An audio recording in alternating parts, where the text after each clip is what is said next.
안녕하세요. 소리책갈피입니다. 몇 주 전 읽어드린 셜록 홈즈 오디오북 서포상자에서 홈즈가 에드거 앨런 포의 소설 속 탐정 캐릭터 디팽을 언급한 부분 혹시 기억하실까요?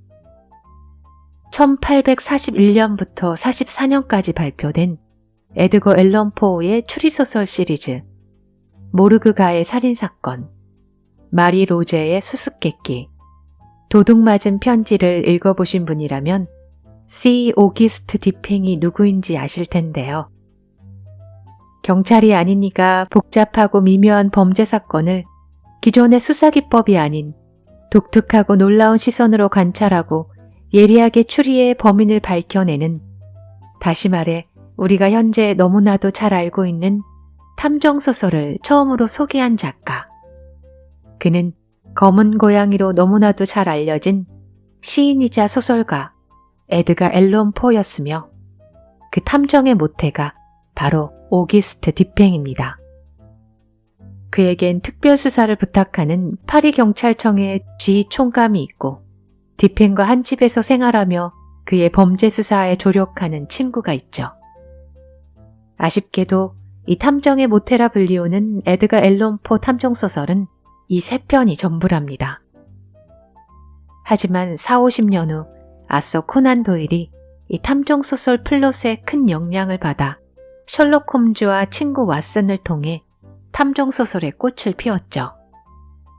소설 모르그가 살인사건, 마리 로제의 수수께끼는 중편 길이의 조금 긴 소설이라 차후에 꼭 소개해드리기로 하고 오늘은 도둑맞은 편지를 읽어드리려고 합니다. 그럼 저와 함께 탐정의 시조세라 불리우는 오기스트 디팽의 매력을 살짝 알아가 볼까요?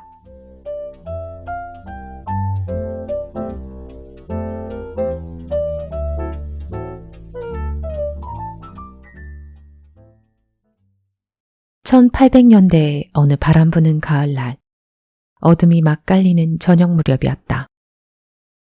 나는 파리 교회의 생제르맹 디노가 33번지에 있는 친구 C. 오거스트 디팽의 조그만 서재에서 그와 함께 명상과 파이프 담배의 여유를 누리고 있었다. 적어도 우리는 1시간 동안이나 깊은 침묵 속에 잠겨 있었다. 누가 밖에서 우리를 보았다면 방안 공기를 무겁게 짓누르는 자욱한 담배 연기의 소용돌이에 휩싸여 정신을 놓고 있는 것처럼 보였을 것이다. 그러나 나는 디팽과 이야기를 나누었던 어떤 문제에 대해 마음속으로 골똘히 되새기고 있었다. 그것은 모르그가 사건과 마리 로제 살인사건에 얽힌 미스테리였다. 그러므로 문이 활짝 열리며 우리의 지인 파리경찰청장 지 총감이 들어왔을 때는 이 무슨 우연의 일치인가 하는 생각마저 들었다. 우리는 그를 진심으로 반갑게 맞아들였다. 그는 때때로 비호감인 적도 있었지만 대개는 유쾌한 사람인데다 또 몇 년 만에 그를 만나는 것이었기 때문이었다. 그때까지 우리는 석양의 어둠 속에서 그냥 앉아 있었기에 디팽이 램프에 불을 켜기 위해 일어났다. 하지만 지총감이 상당히 골치 아픈 사건에 대해 내 친구 디팽의 의견을 들으려고 왔다는 말을 하자 그는 불을 켜지 않고 다시 앉아버렸다.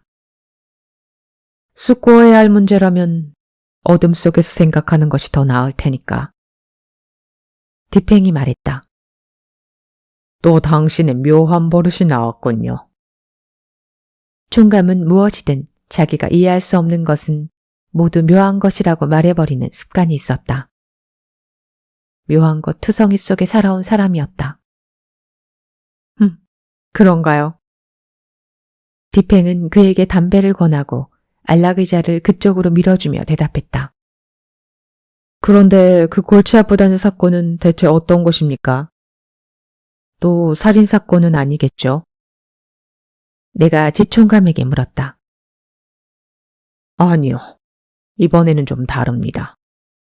사실 아주 간단한 사건이라 우리 경찰들만으로도 충분히 해결할 수 있을 거라고 확신했습니다만 사건이 너무 묘해서 디팽 씨도 그 사건의 전말을 알고 싶어 할 것 같았습니다.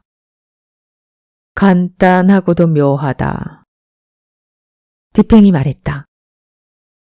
그렇습니다. 그런데 반드시 그렇다고만은 할 수 없죠. 사건 자체는 너무나 간단해서 어떻게 손댈 길이 없단 말이죠. 그래서 아주 골치가 아프단 말입니다. 그렇다면 사건이 너무 간단하기 때문에 도리어 당신들이 실수를 했다는 말이군요. 하하, 그럴지도 모르죠. 총감은 아주 유쾌하다는 듯이 웃으며 대답했다. 어떤 면으로는 사건의 미스테리라는 게 지나치게 단순할 수 있죠. 디팽이 말했다. 아니, 그런 새로운 학설이 있나요? 총감께서 가져오는 미스테리가 좀 지나치게 단순 명료하단 말이죠. 하하하, 디팽 씨한텐 여전히 못 당하겠군요. 총감은 아주 재미있다는 듯이 웃음을 터뜨렸다. 그런데 그 사건이란 건 어떤 겁니까? 내가 총감에게 물었다. 총감은 의자 깊숙이 앉은 다음 담배를 진지하고 심각하게 한 모금 길게 들이마시며 대답했다. 간단히 얘기하겠습니다. 그 전에 부탁해둘 것은 이 사건을 절대로 비밀로 해달라는 겁니다. 만일 내가 누구에게든 발설했다는 것이 알려지면 아마 나는 이 총감직을 떠나야 할 것이요. 얘기해 보시죠. 아니면 그만두시던가. 이건 디팽이 한 말이었다. 좋습니다. 그럼 시작하겠습니다. 저는 어느 고위청 부서로부터 프랑스 황실에서 아주 중요한 문서가 없어졌다는 정보를 비밀리에 들었습니다. 그런데 그것을 훔친 사람은 알고 있습니다. 그건 의심할 여지가 없거든요. 훔치는 현장을 직접 보았으니까요. 그리고 그 문서가 아직까지 그 사람의 손에 있다는 것도 알고 있습니다. 그걸 어떻게 아십니까? 디팽이 물었다. 그 문서의 성질로 봐서 그것이 그자의 손으로부터 다른 사람의 손으로 넘어가면, 다시 말해 그의 계획대로 어딘가에 사용됐다면 당장 발생했을 법한 결과가 나타나지 않은 것으로 미뤄 확실히 그렇다고 추측할 수밖에 없습니다. 무슨 말씀인지 이해하기 어렵군요. 좀 더 자세히... 내가 다시 물었다. 그럼 좀 더 얘기를 하자면 그 문서는 그걸 가지고 있는 자에게 권력을, 즉 힘이 있는 어떤 부서에 강력한 권력을 행사할 수 있습니다. 지 총감은 이런 식의 외교적 말투를 쓰기 좋아했다. 아직도 무슨 말인지 모르겠군요. 디팽이 말했다. 아직도 모르겠다고요. 제3자에게 그 문서가 폭로되면 이름을 밝힐 수 없는 극히 신분이 높은 분의 명예에 치명상이 됩니다. 즉, 문서를 훔친 자가 그분에게 권세를 부리게 된다는 말입니다. 그렇지만 권세를 부릴 수 있으려면 문서를 잃어버린 사람이 그 도둑을 알고 있다는 사실을 그 도둑 또한 알고 있어야 하지 않겠습니까? 그렇지 않고서야 어떻게 감히... 내가 또 끼어들었다. 총감이 말을 이었다. 그 도둑은 신사다운 일이든 아니든 간에 무슨 일이든 서슴지 않고 행하는 디장관이랍니다. 훔친 방법도 대담하지만 교묘하게 훔쳤죠. 문제의 문서는 솔직히 얘기하면 그 한 장의 편지는 황실의 고귀한 여성께서 내실에 혼자 있을 때 받았습니다. 그 편지를 읽고 있는 중에 마침 상대 권력의 고위층 인사가 들어왔죠. 급하게 편지를 숨기는 걸 보여주고 싶지 않던 분은 일단 급한 마음에 그 편지를 책상 위에 둔 채로, 다행히 겉봉이 위로 놓이고 편지지는 가려진 상태로 책상 위에 올려두었죠. 편지 내용은 보이지 않았고요.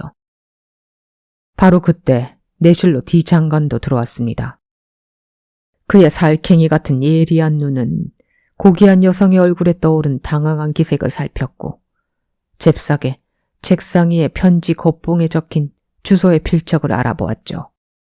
그리고 그 편지 내용에 뭔가 중요한 비밀이 숨겨져 있음을 대뜸 알아챈 것입니다. 여느 때와 다름없이 사물을 처리한 다음 D 장관은 문제의 편지와 다소 비슷한 자신의 편지를 꺼내 펴들고 읽고 있는 척하다가 책상이 그녀의 편지 옆에 바짝 가까이 대놓았답니다. 그런 후 15분가량 공무에 관한 이야기를 하더니 나갈 때 슬쩍 그녀의 편지를 들고 나가버렸습니다. 물론 편지의 주인인 고귀한 여성은 그것을 빤히 보고 있었지만 바로 앞에 제3자인 고위층 인사가 함께 있었기 때문에 D 장관의 행위를 저지할 수가 없었죠.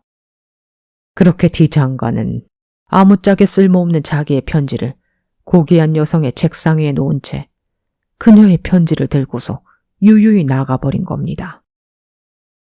이제 자네가 말한 권세를 휘두른 데 필요한 조건들이 모두 나왔군.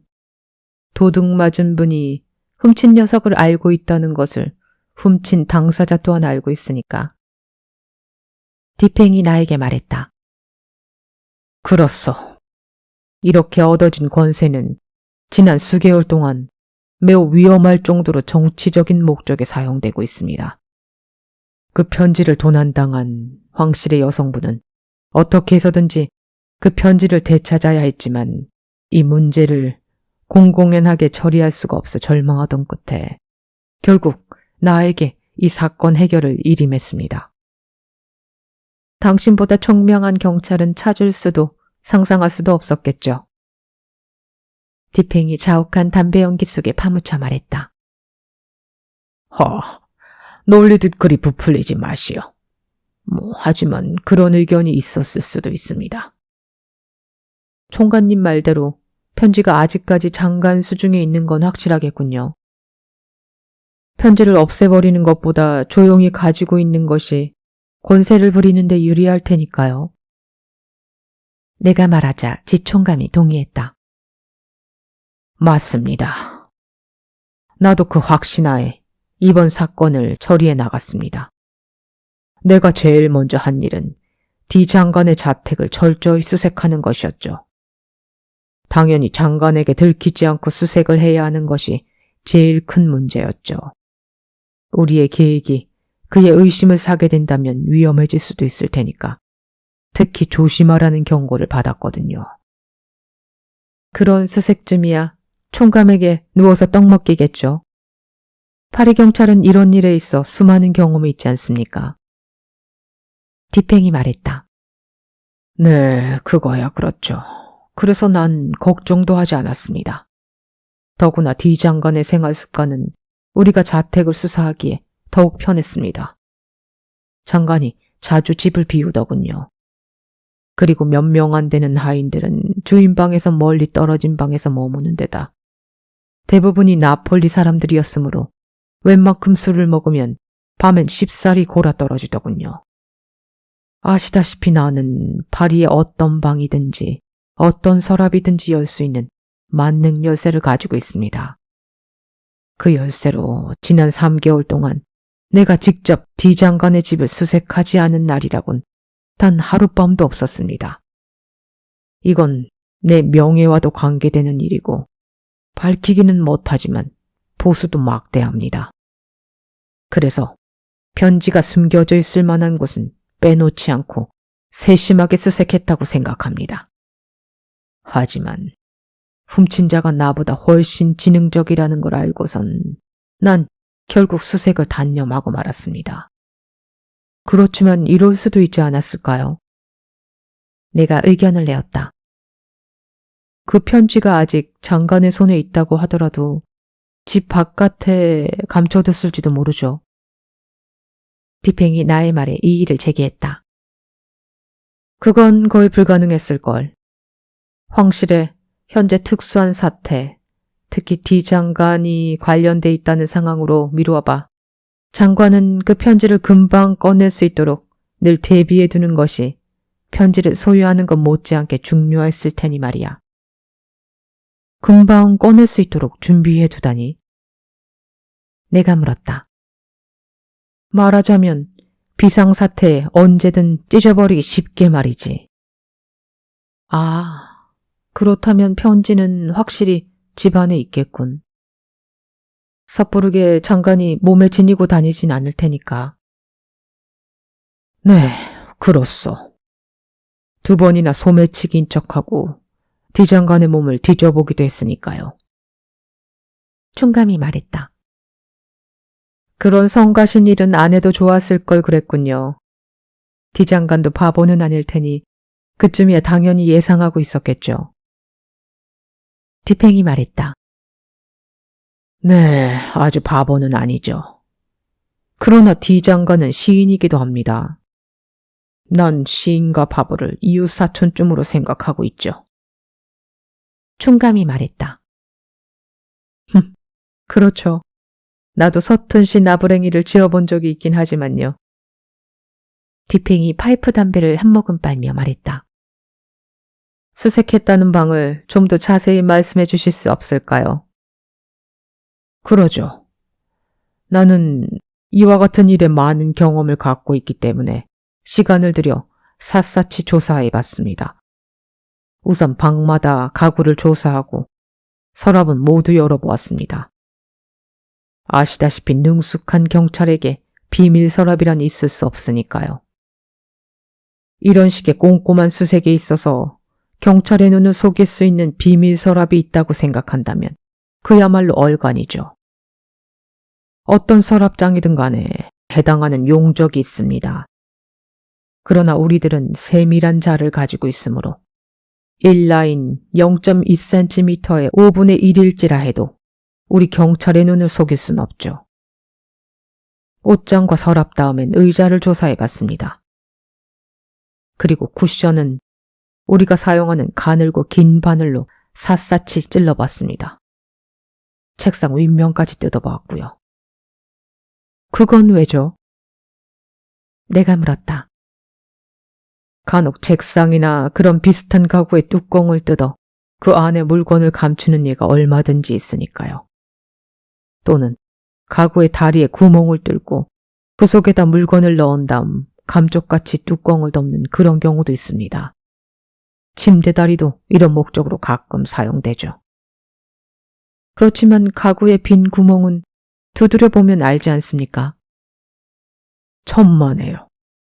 물건을 넣은 다음 가장자리에 솜을 잔뜩 틀어박으면 그만 아닙니까? 그뿐만 아니라 우리는 집안 수색 중 조금이라도 소리를 내면 안 되었으니까요.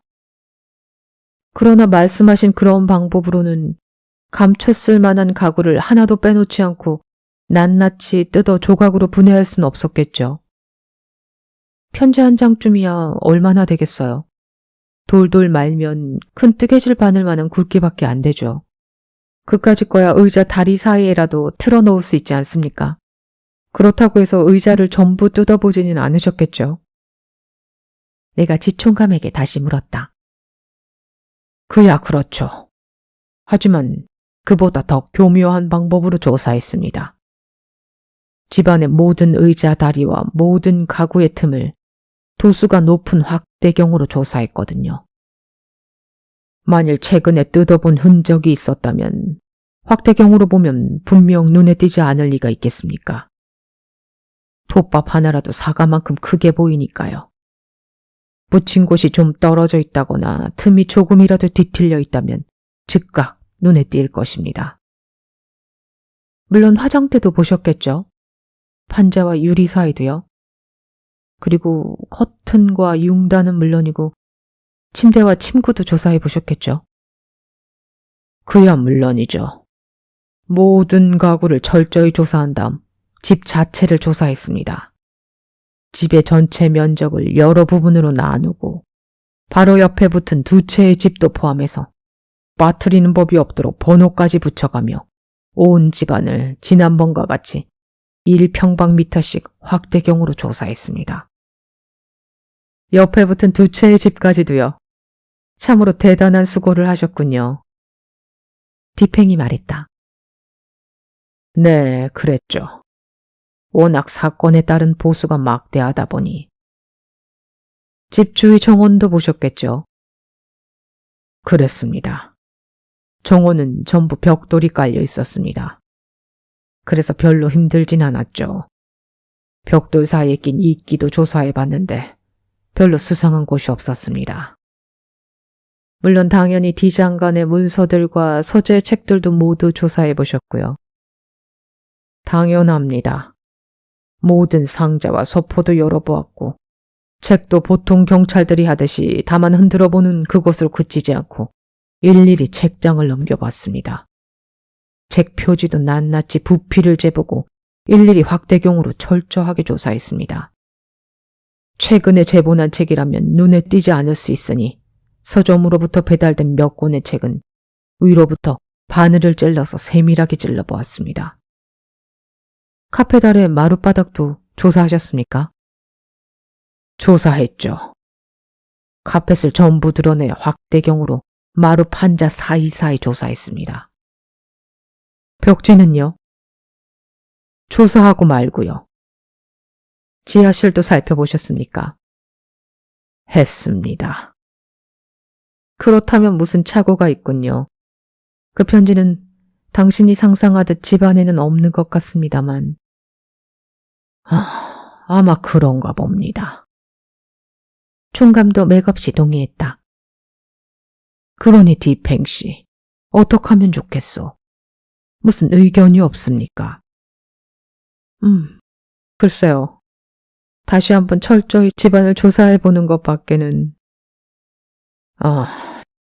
소용없는 일입니다. 아무래도 집안에 그 편지가 없다는 게 확실합니다. 그렇다면 내게 더 이상 좋은 의견은 없는데요.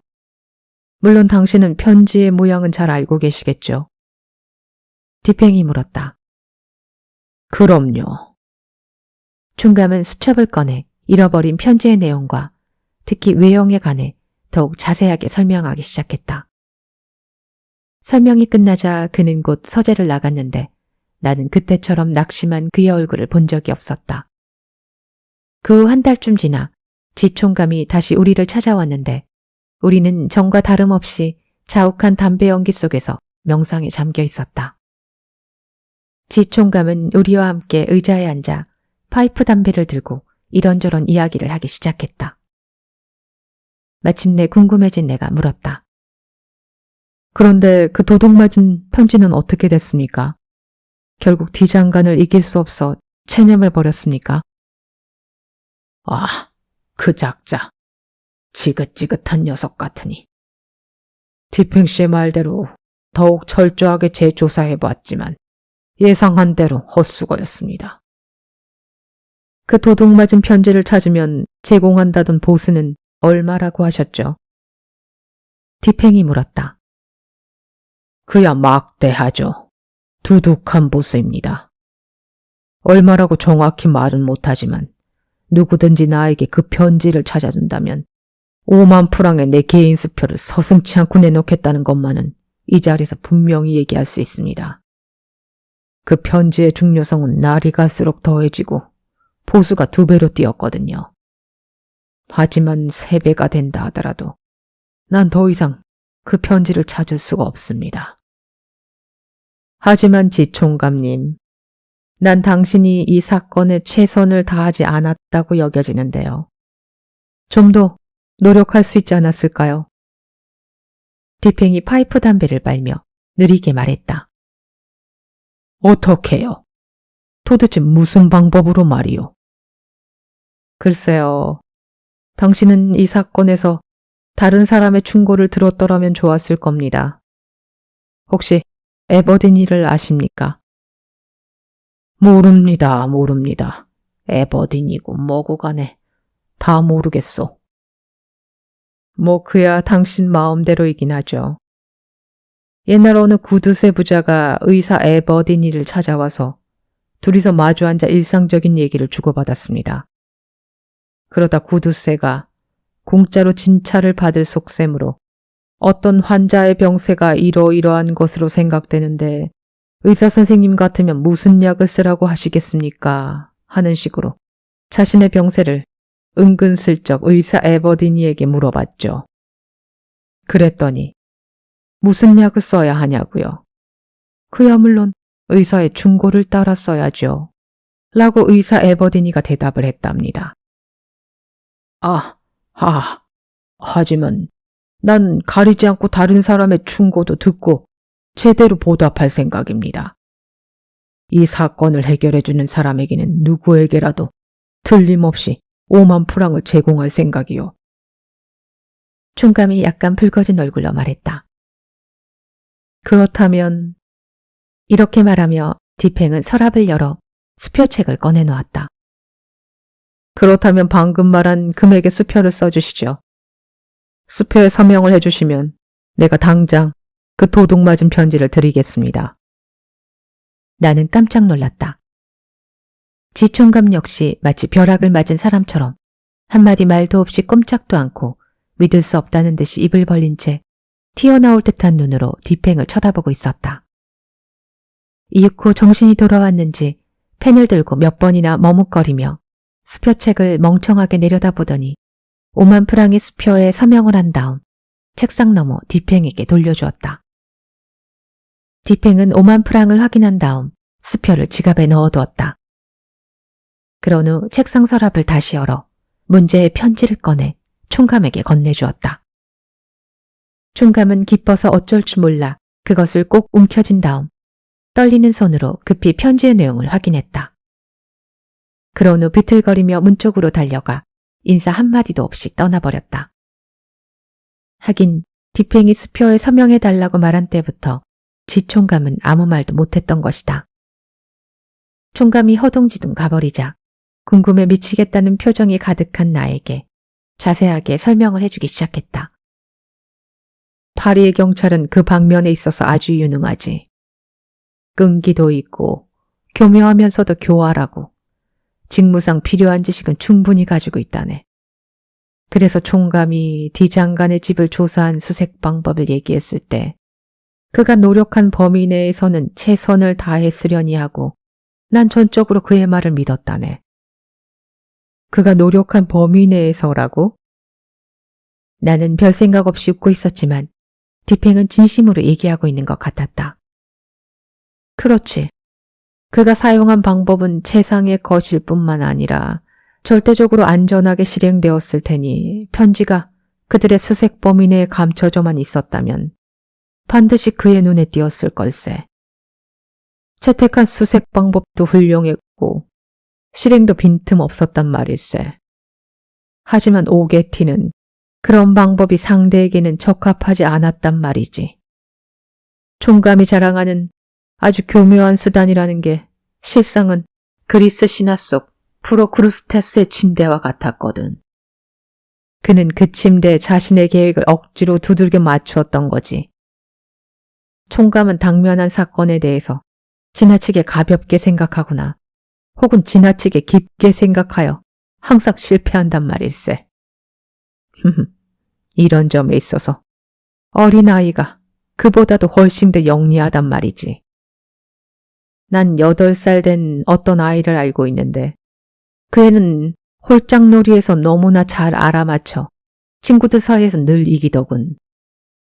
홀짝놀이는 작은 돌멩이를 가지고 하는 간단한 놀이인데 여러 개의 돌을 한 손에 쥐고 홀수이냐 짝수이냐를 물어보는 거야. 상대편이 맞추면 맞춘 애가 그 돌을 따게 되고 틀리면 질문했던 이가 돌을 따게 되는 거라네. 근데 방금 내가 얘기한 그 8살 아이가 친구들의 돌을 몽땅 딴 거지. 물론 그 아이에게는 잘 맞힐 수 있는 원칙이 있었다네. 가령 상대가 아주 멍청하다고 치세.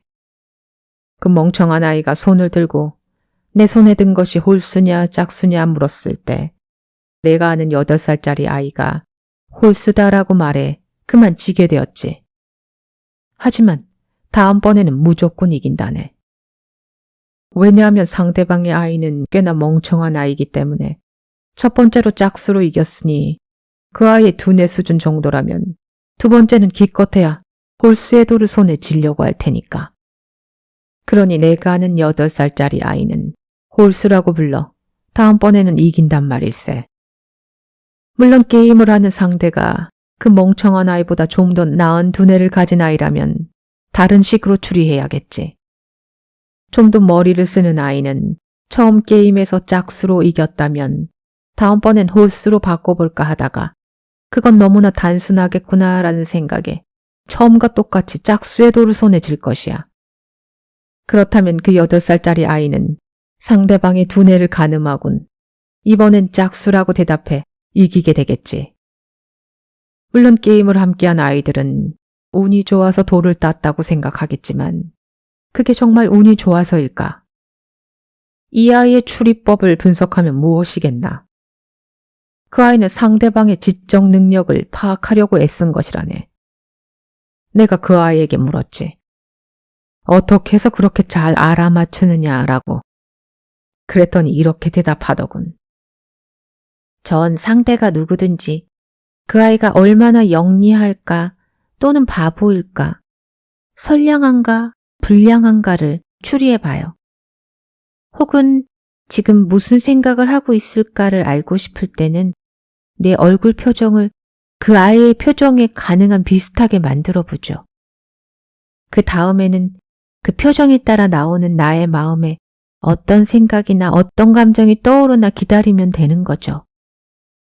이 어린아이의 대답은 랄로시푸코, 라프리에르, 마키아벨리, 캄파넬라 등에서 엿보인 허위의 심각성보다 더 깊은 논리가 있는 것이라네. 그러니까 결국 자네의 말은 추리자의 사고력과 상대자의 사고력을 일치시키면 상대방의 사고 능력을 확실히 추측할 수 있다라는 걸 말하는 거군. 그렇지. 그것의 실제적 가치는 바로 거기에 달려있는 거지. 총감과 그 경찰 부하들이 여러 번 실패한 것은 우선 그 일치가 없었다는 거지. 그리고 두 번째 원인은 상대방의 사고력을 오산한 것. 아니, 전혀 계산하지 않은 데 있네. 그네들은 자기 경찰들의 재주만 믿고 자신들이 감출 만한 방법으로만 물건을 찾으려고 했지. 그렇다면 그것은 그저 보통 사람들도 갖고 있는 재주일 뿐이야. 그러니 특별한 범인의 교활함이 그들의 재주보다 뛰어날 때는 말할 것도 없이 범인에게 진다는 말일세. 그들은 수색의 원칙에 있어 임기응변이 없더라도 이번 사건이 비상사태이거나 보수가 막대한데도 불구하고 원칙에서 좀 벗어나 보려 하지도 않고 고작 한다는 짓이 그들의 상투적인 방법을 확장하거나 반복하는 정도였지. 지경감의 경우에도 수색의 원칙에 무슨 변화가 있었나? 구멍을 파보거나 송곳을 쑤셔보거나 두드려보거나 확대경으로 자세히 살펴보거나 집안을 평방미터로 나누어 번호를 매긴 것이 무슨 소용이란 말인가. 그따위 것들은 총감이 오랜 재직 중에 습득한 보통 사람의 지능을 토대로 한 수색 방법 중에 그저 몇 개의 원칙을 확대하고 응용한 것이 아니고 무엇이겠나. 지총감은 그저 사람들이 반드시 의자 다리에 구멍을 파고 편지를 감추진 않는다 하더라도 당연히 사람의 눈에 띄지 않는 구멍이나 틈 사이에 편지를 감출 것이라고 짐작한 것이 아니겠나. 자네라면 어떨 것 같나? 이렇게 눈에 띄지 않는 구석에다 감춘다는 것은 보통의 지능을 가진 사람들이 흔히 하는 짓일세. 물건을 감출 때 이런 식으로 힘들게 감춰진 물건은 사실 금방 추측되기도 쉽고 실제로도 금세 탄로나는 것이라네. 그러므로 그것을 발견해내는 것도 수색자의 예민한 통찰력 때문이 아니라 단지 주의력과 열성과 끊임없는 노력 때문이었겠지. 그러니 사건이 위중하고 보상이 굉장한데도 불구하고 총감의 수색 방법은 조금도 변함없었다고 말하는 것일세. 뭐 다행히 도둑맞은 편지가 총감의 수색 범위 내에 있었더라면, 다시 말해 상대방의 은닉의 원칙이 총감의 수색 원칙에 포함되어 있었다면 편지가 발견되는 건 의심할 여지도 없었을 테지만 불행하게도 총감은 철두철미하게 지고 말았단 말이야.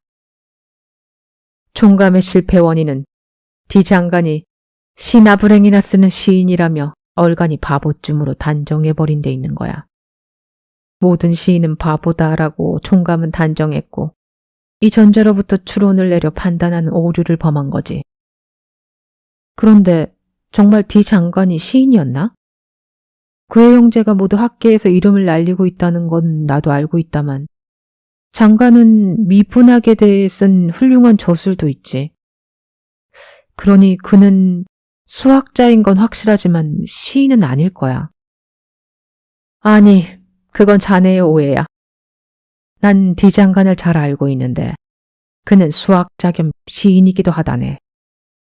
그가 그저 수학자일 뿐이라면 그렇게 편지의 처리를 잘할 수 없었을 거야. 그리고 당연히 총감의 수사에 벌써 걸려들었을 것이고. 여보게 디팽, 수학자들이 만든 수학적 추리 방법은 오랫동안 최상의 추리력으로 인정되어 오지 않았나. 자네는 수세기 동안 내려온 그 정설을 무시하는 건 아니겠지? 아님 자네는 파리의 대수학자들에게 선전포고라도 하는 건가? 나의 이런 물음에 디팽이 대답했다. 여러 사람들이 오랜 시간 만들어 온 의견, 즉 널리 알려진 모든 세속적인 관습들은 그것이 다수의 군중에게 적합하기에 그렇게 되었을 뿐인 다소 어리석은 것들이라고도 할 수 있다네. 그리고 수학자들은 그 여러 세속적인 오류를 보급시키는 데 전력을 해온 면이 있고 그것이 진리로서 보급되어 왔다 해도 오류는 역시 오류일 뿐이거든. 수학적인 연구에서 유도된 이론을 난 반대한다네. 수학은 형식과 수량의 과학이고 수학적 추리라는 것은 형식과 수량에 관한 관찰에 적용된 논리일 뿐이야. 그러니 순수 대수학의 진리가 추상적인 혹은 보편적인 진리라고 가정하는 것은 큰 오류일세.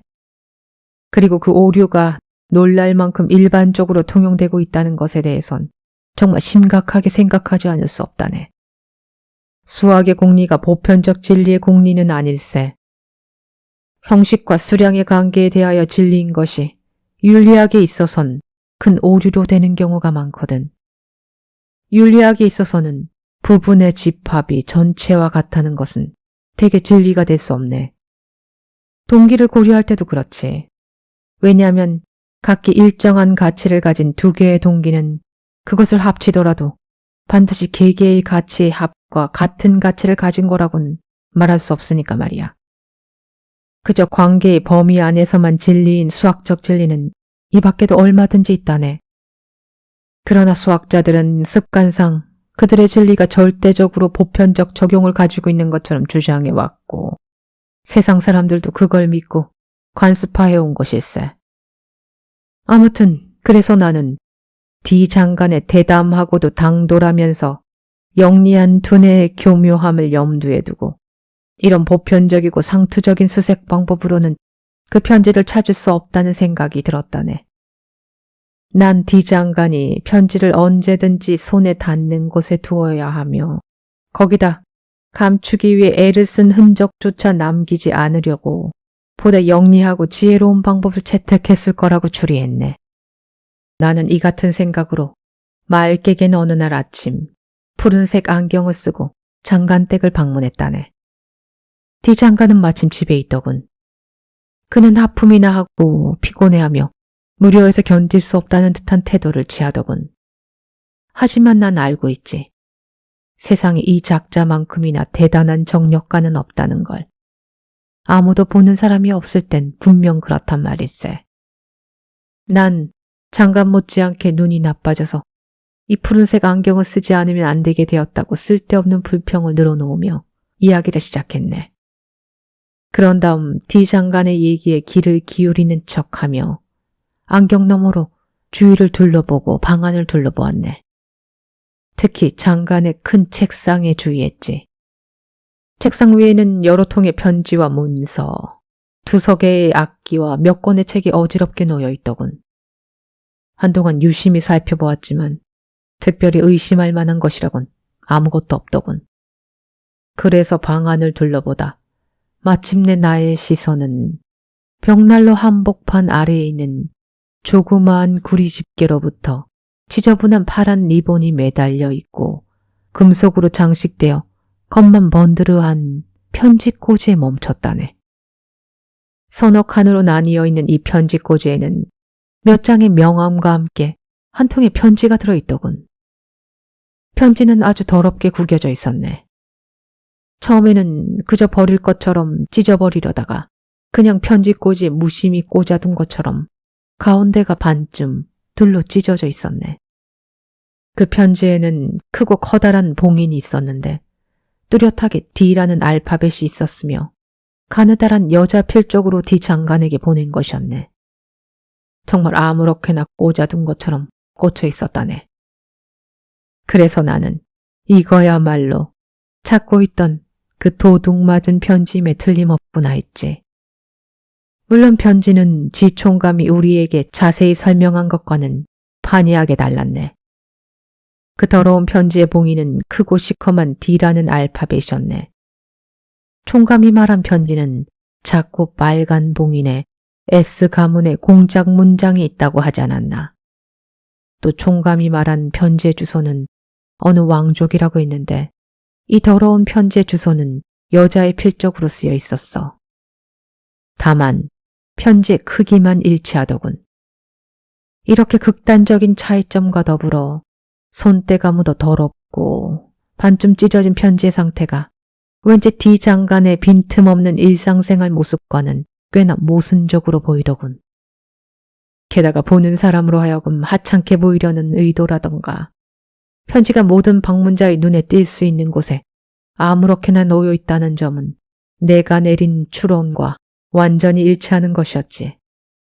나는 가능한 오랫동안 시간을 끌며 D 장관이 관심을 끌고 감동시킬 만한 논제를 끌어내어 그와 열심히 토론하는 척하며 편지로부터 일순간도 주의를 놓지 않았네. 대화 도중 틈틈이 살펴보며 편지의 겉모습과 편지 꽂이에 꽂혀있는 모양을 머릿속에 깊이 새겨 넣었지. 그러다가 미심쩍은 점을 발견하고는 나의 조그만 의욕마저도 깨끗이 사라졌다네. 편지 모서리를 유심히 살펴보니 필요 이상으로 구겨져 있었단 말이야. 딱딱한 종이가 한번 접혀져 그 위를 집게로 누른 다음 그 꺾인 곳과 반대쪽으로 다시 꺾을 때 나타나는 갈라진 선이 있었네. 이것만으로 충분했지. 편지가 장갑처럼 뒤집혀져 주소가 고쳐지고 다시 봉인을 한 것이 확실했네. 나는 D 장관에게 작별 인사를 하고 일부러 나의 금제 담배 케이스를 그의 책상 위에 놔둔 채 집으로 돌아왔네. 그리고 다음 날 아침 나는 담배 케이스를 찾는다는 핑계로 D 장관 댁을 다시 방문했지. 그리고 전날 우리들이 했던 토론을 계속 이어서 했지. 이때 창문 아래에서 권총 소리 같은 탕 하는 소리가 들려왔어. 연이어 놀란 사람들의 비명소리가 들려왔네. 깜짝 놀란 장관은 창 쪽으로 달려가 창문을 열고 밖을 내다보았지. 그 순간 나는 편지 꽂혀 있는 곳으로 급히 다가가 그 편지를 꺼내 호주머니에 넣은 다음 외관상으로는 똑같아 보이는 가짜 편지를 대신 거기에 놓아두었네. 그 가짜 편지는 D 알파벳 봉인을 흉내내어 만든 내가 집에서 미리 만들어 가지고 간 것일세. 거리의 소동은 총을 가진 주정꾼 사내의 미친 짓 때문에 일어난 것이었지. 부인들과 아이들을 향해 발포됐지만 탄알이 없는 공포탄을 쏜 것으로 밝혀져 그저 미친 사람이나 주정꾼으로 취급되어 그 사내는 금방 석방되었다네. 그리고 나는 찾던 편지를 손안에 넣자 D 장관을 따라 창가 옆으로 가서 섰지. 주정꾼이 사라지자 장관은 자기 자리로 돌아왔고 나 역시 그와 인사를 나눈 다음 그 집을 나왔다네. 자네도 짐작했겠지만 그 주정꾼 사내의 소동은 내가 돈을 주어 시킨 것이었다네. D 장관의 주의를 쏠리게 하려고 말이지. 그런데 말이야 디팽, 왜 가짜 편지 같은 걸 그곳에 넣어두었나? 자네가 처음 방문했을 때 그걸 눈치챘다면 그때 그냥 빼오지 않고 말이야. 아니지. D 장관은 물불을 가리지 않은 대담한 자거든. 또 그의 집에는 그를 위해 생명을 내던질 정도의 하인들이 여럿 있는데 그게 될 법한 일인가? 만일 자네 말대로 했다가 잘못 걸렸다간 난 뼈도 못 추리고 소리 소문도 없이 사라져버리게 될지도 모르는데 말이야. 그러나 이런 문제 외에도 내겐 다른 이유도 있었지. 내가 정치적 편견을 가지고 있는 건 자네도 알고 있지. 이번 사건에 있어서 나는 그 고귀한 황실의 여성과 정치적 의견을 함께하여 활동한 것이지. 수개월 동안 디 장관은 편지를 빌미로 그 고귀한 여성을 자기 세력하에 굴복시키고 있었는데 이번에야말로 그가 그녀에게 굴복당할 차례지. 편지가 그의 손에서 사라졌다는 걸 아직 모르고 있을 테니 그는 여전히 제멋대로 행동할 것이 아닌가. 그러다가 곧 정치적인 파멸을 초래할 것이란 말일세. 파멸로 떨어지는 꼬락선이야말로 절벽을 떨어지는 것 같고 숨이 막힐 지경일 것일세.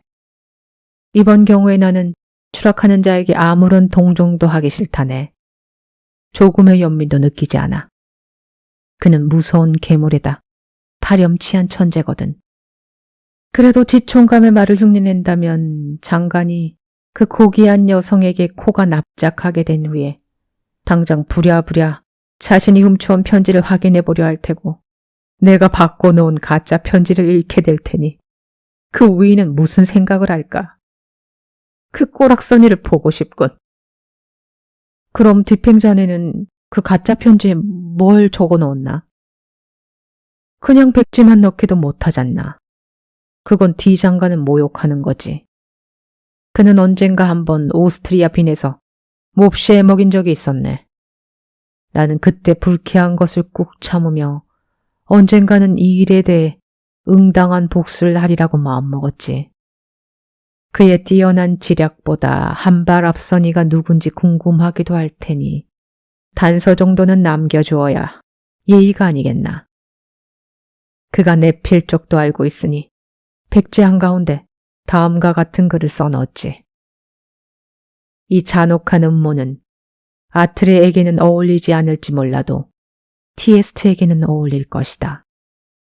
친구, 이 글은 크레비용의 아트레와 티에스트, 그리스 신화의 복수국 1절의 내용이라네.